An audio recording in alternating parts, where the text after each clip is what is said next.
아멘입니다.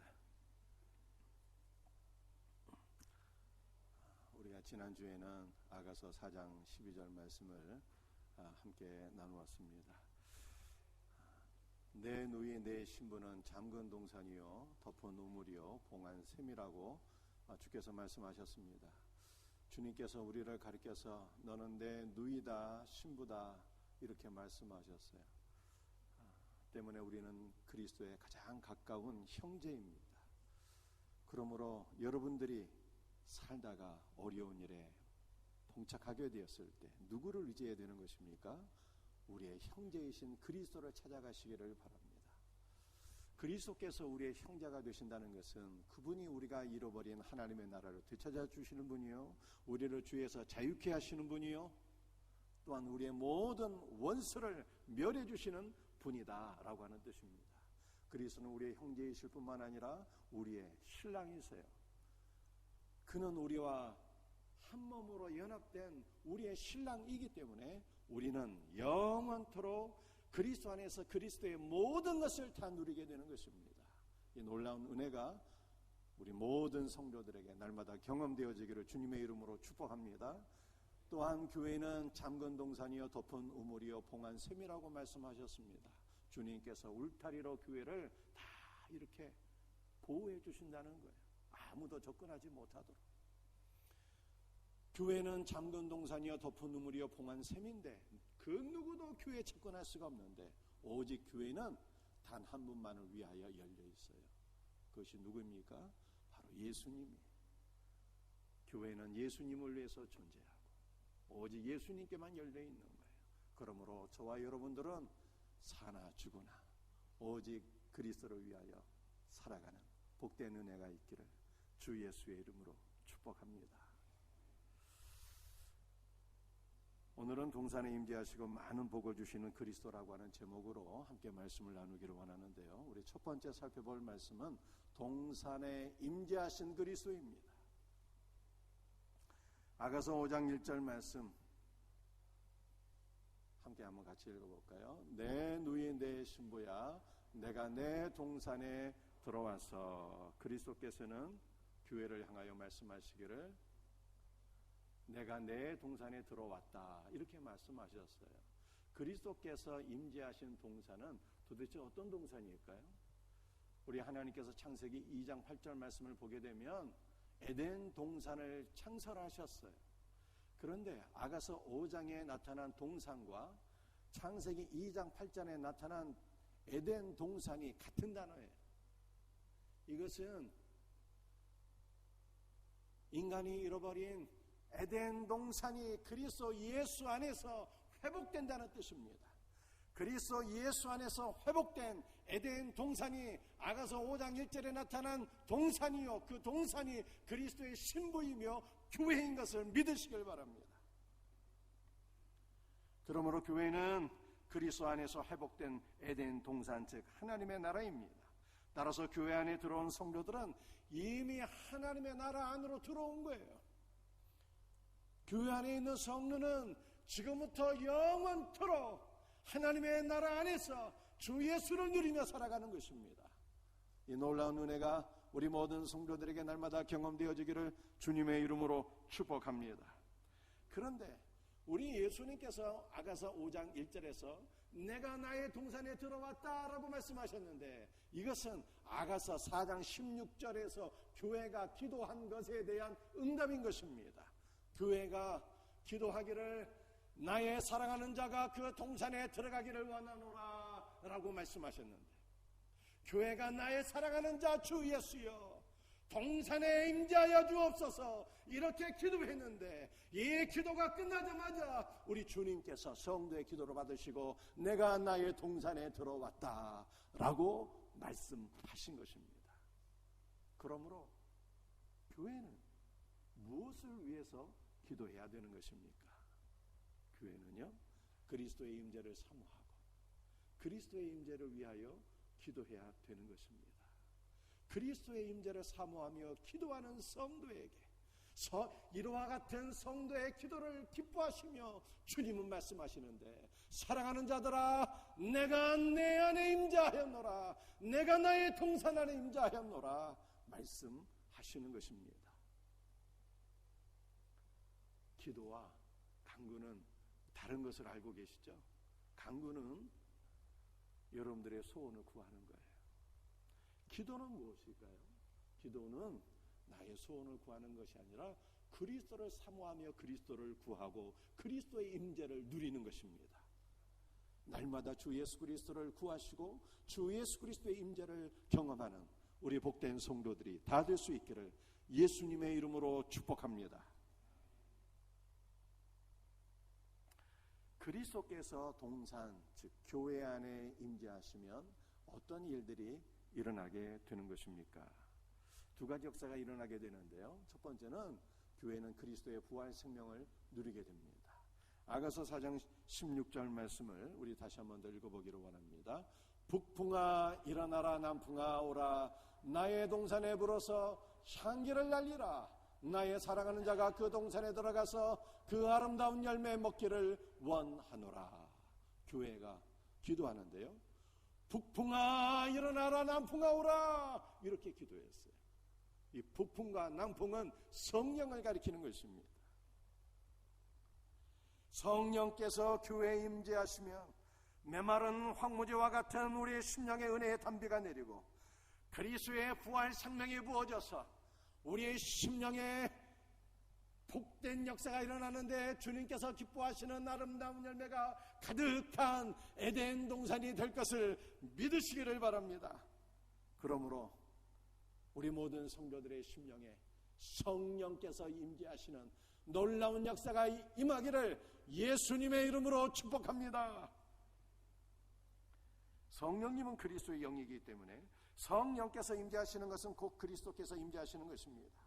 교회가 그분의 임재를 사모하고 예수 그리스도의 임재를 누리는 것은 너무나도 귀한 특권입니다. 복 중에 복이 예수님의 임재를 경험하는 것입니다. 교회에 그리스도께서 임재하지 않으시면 어떻게 될까요? 그 교회가 아닌 거예요. 문의는 교회인데 교회가 아니에요. 예수님이 없으면. 교회에 예수님이 임재하지 않으시면 교회는 비참한 결과를 맞이하게 됩니다.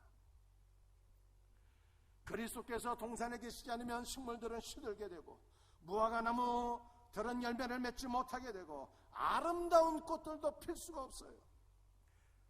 그러나 그리스도께서 동산에 오시게 되면 가장 메마른 가지들조차도 아론의 지팡이처럼 싹이 나게 되는 것입니다.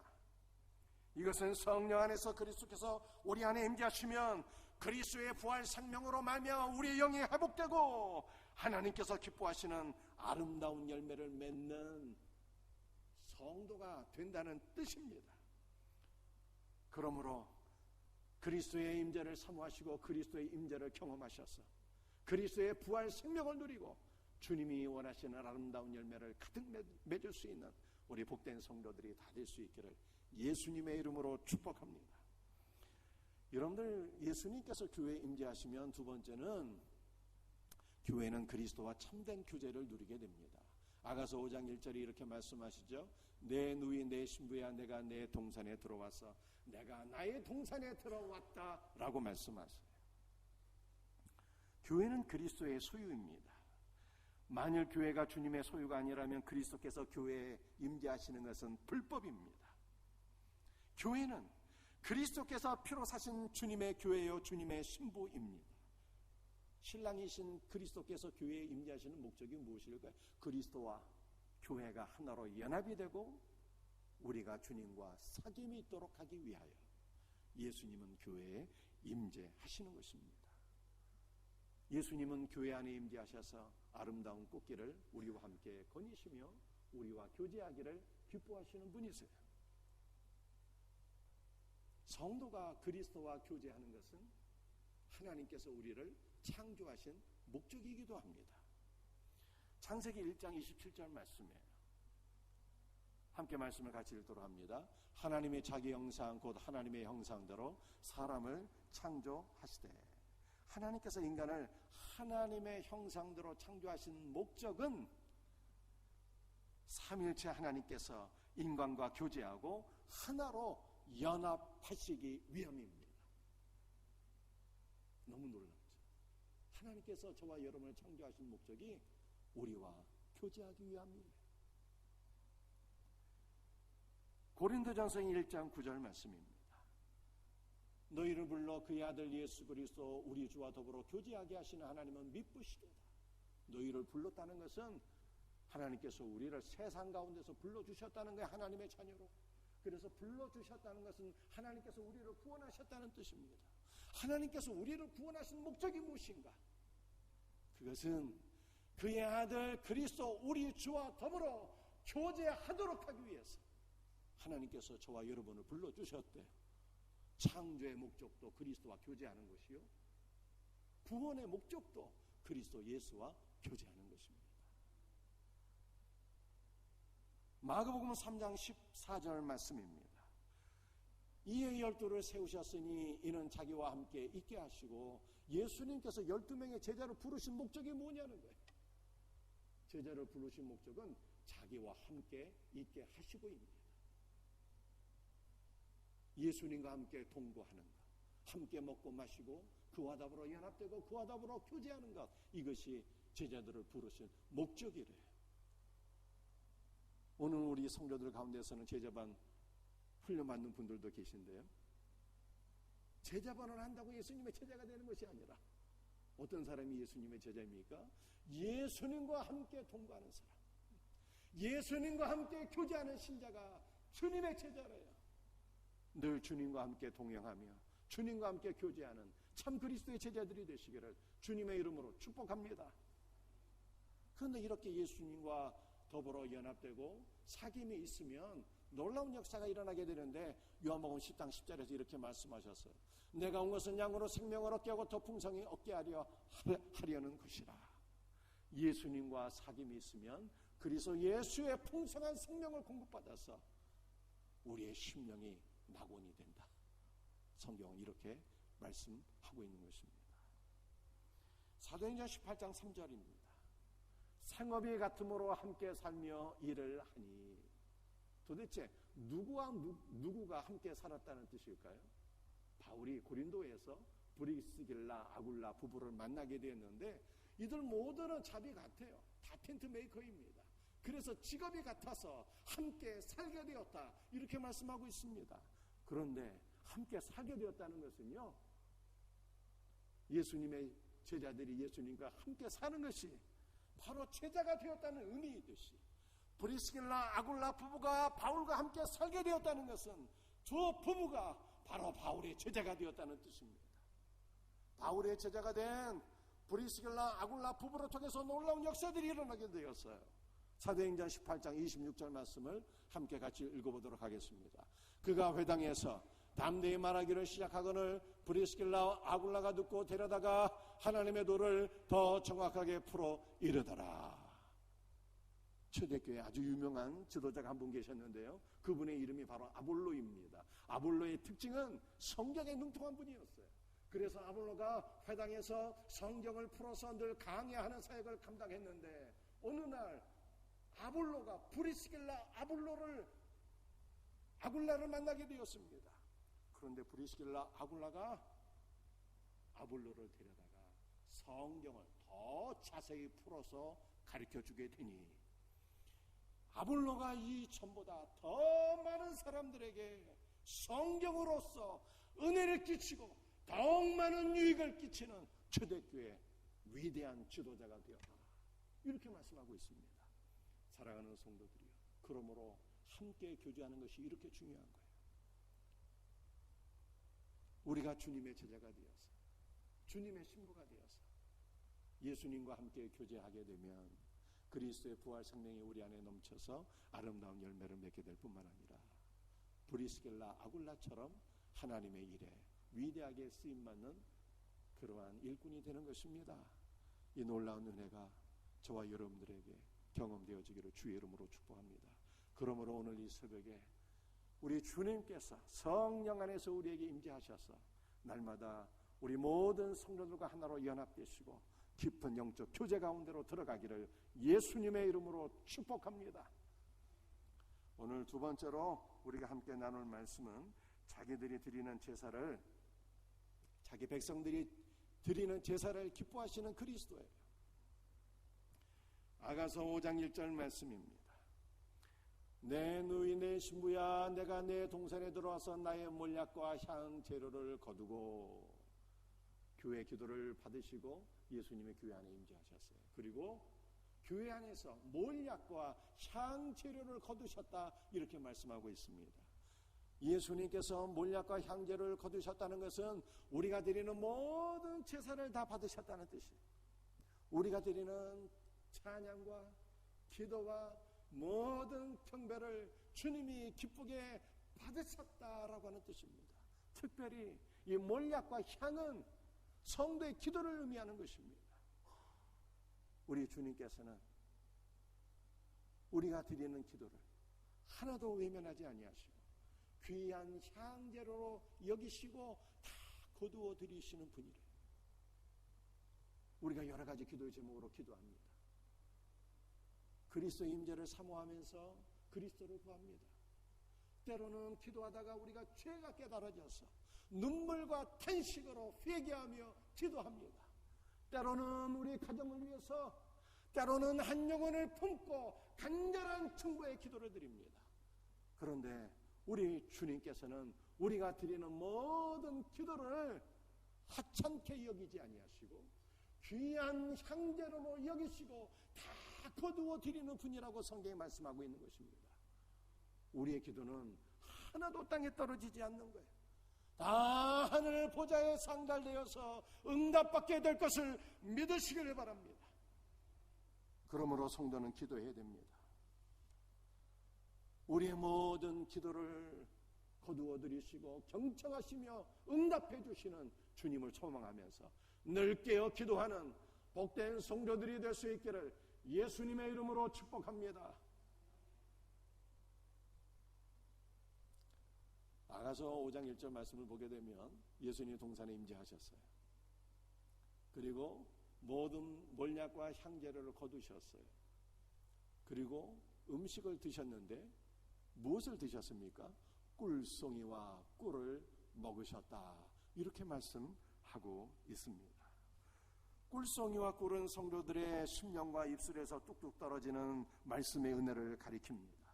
꿀은 가나안의 특산물이에요. 가나안의 특산물인 꿀은 먹는 자들의 기력을 솟행케 합니다.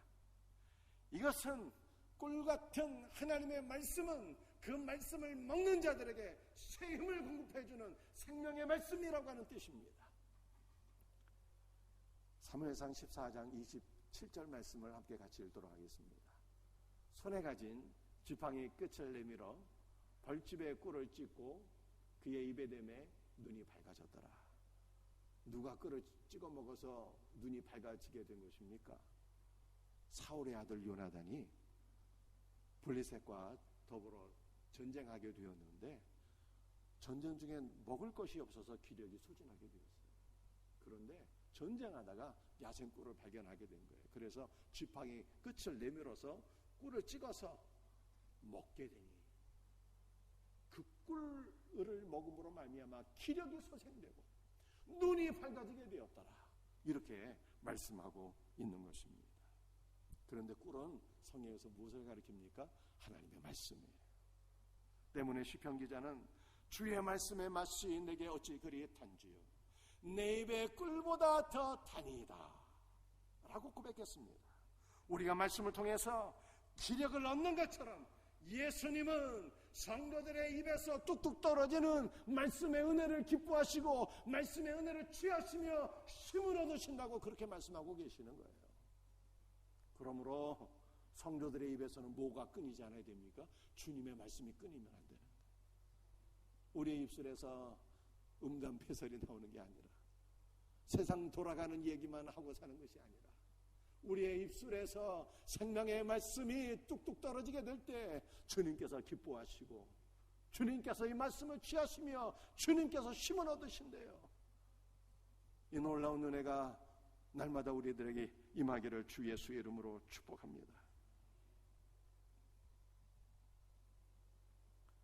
그 다음에 5장 1절 마지막 한 번 더 보게 되면요, 예수님께서 교회에 임재하시고 몰약과 향제로 우리의 모든 찬양과 기도와 경배를 받으시고 꿀송이와 꿀을 드시고 우리 입에서 나오는 말씀을 통해서 힘을 얻으시고 마지막으로 마시는 것이 있는데 뭘 마십니까? 내 포도주와 우유를 마신다, 이렇게 말씀하셨어요. 포도주는 그리스도의 피입니다. 그리고 피는 생명과 사랑이에요.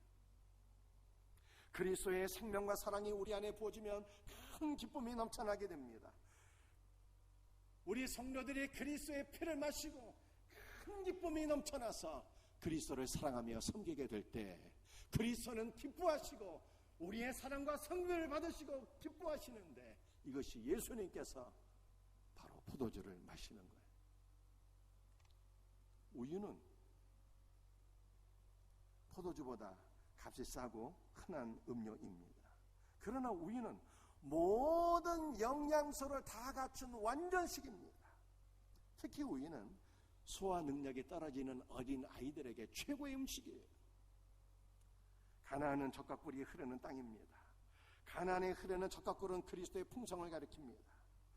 우리의 심령에 그리스도의 풍성한 은혜와 생명이 넘치게 되면 여러분의 심령에 영적인 젖이 흐르게 될 것을 믿으시기를 바랍니다. 그리고 이 젖은 영적 어린아이를 먹일 수 있는 최고의 음식입니다. 우리가 그리스도께서 주신 풍성한 생명으로 영적 어린아이들을 품고 젖을 먹이는 경건한 모습을 그리스도께서 보시며 기뻐하시는데, 이것이 예수님께서 교회 안에서 우유를 드시는 거예요. 할렐루야. 사랑하는 성도들이요, 그러므로 성도는 그리스도의 피를 마시고 그리스도 안에서 그리스도의 사랑과 생명을 누리며 그리스도를 섬겨야 돼요. 그러면 주님께서 우리를 통해서 기뻐하시고 포도주를 마시게 되는 거예요. 성도는 그리스도의 풍성한 은혜와 생명을 누려야 돼요. 그러면 우리 안에서 영적 젖이 솟아나. 이 영적 젖은 영적 어린 아이를 위한 최고의 양식입니다.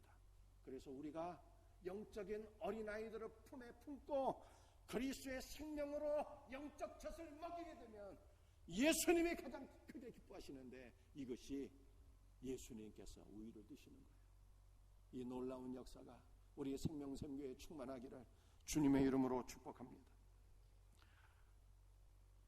여러분들 아가서 5장 1절 말씀을 다시 한번 읽겠는데요, 한번 어떤 단어가 반복되고 있는지, 그리고 몇 번이나 반복되고 있는지 유념하면서 아가서 5장 1절 말씀을 다시 한번 읽기를 원합니다.